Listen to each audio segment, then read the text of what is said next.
Hi, I'm Damon, I'm from Alienist, and today we're going to be talking about the EP Love Hate.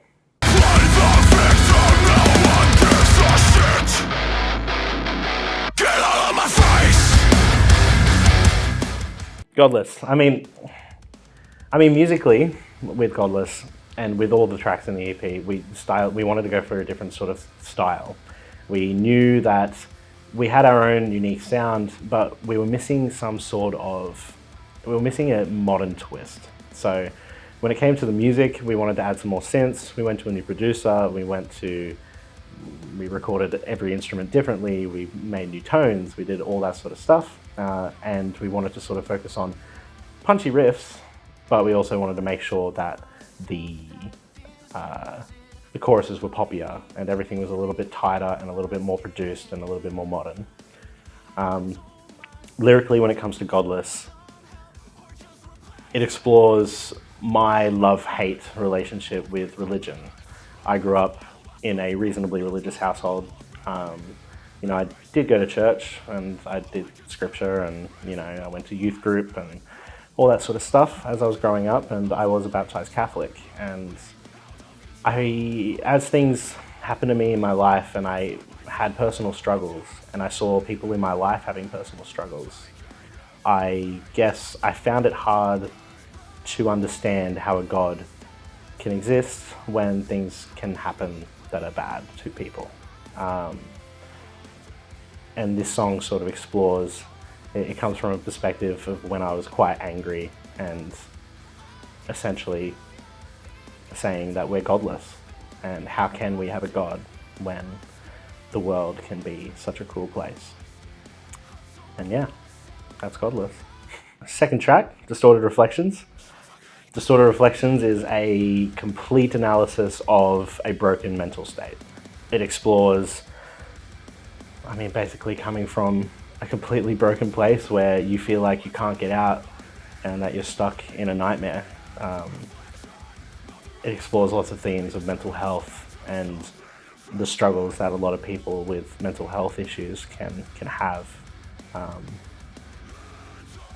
And about how unbelievably difficult it can be to pull yourself out of the hole when you're in that dark place.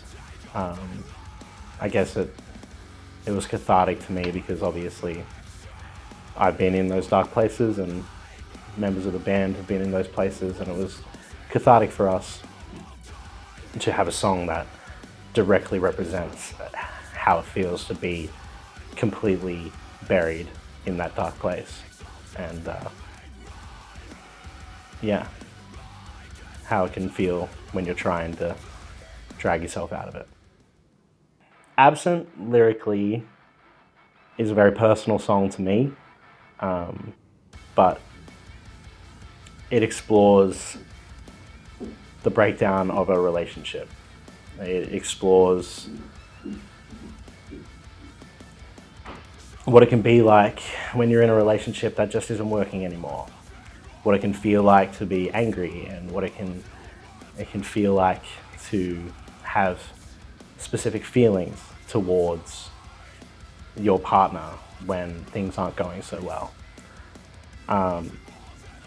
It explores when somebody's in a relationship and once they've checked out that they're completely absent, that their mind isn't there anymore. They don't want to try anymore. That even though they've given up, they still hold on to a relationship that's already broken, and what it finally means to come to that realization that it needs to end and a new chapter needs to begin. Hypnotized it kind of explores a love-hate relationship with our fans.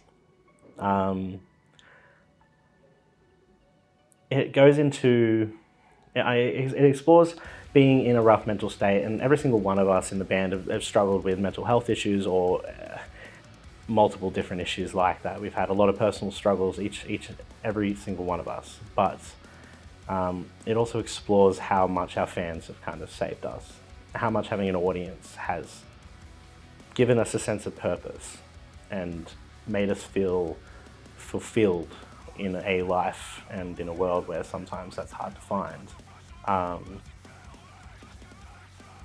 The whole idea behind being hypnotized is although we're the ones that are on the stage, or we're the ones that are doing, interviews and playing the music, and the audience is essentially hypnotized by us. In reality, the power that the audience has over us, in terms of how satisfied we feel, and in terms of how much they give us a sense of worth, is way more powerful. And we are truly the ones hypnotized by our audience and by our fans, and just essentially that they saved us. Prison Review is an exploration of toxic, abusive, anything like that kind of relationship. It's a very angry song from the perspective of how unbelievably evil and how unbelievably horrible somebody that can lie and somebody that can abuse their partner and all those sorts of horrible things. It explores every single type and every single deep depth of being in that situation. And I think every single one of us either knows someone or has been in a relationship where it's been toxic, or they've been lied to, or God forbid, they've been abused. And I really want this song to show people that, unfortunately, it is more common than you think, but it's not something that you need to stay in, and it's not something that you have to be alone in. I hope people listen to this song and come and see it live and hear me talk about it, and they know that they can reach out to somebody, even if it's a friend, even if it's somebody close to them, whatever it may be, and hopefully get themselves out of the situation that they're in.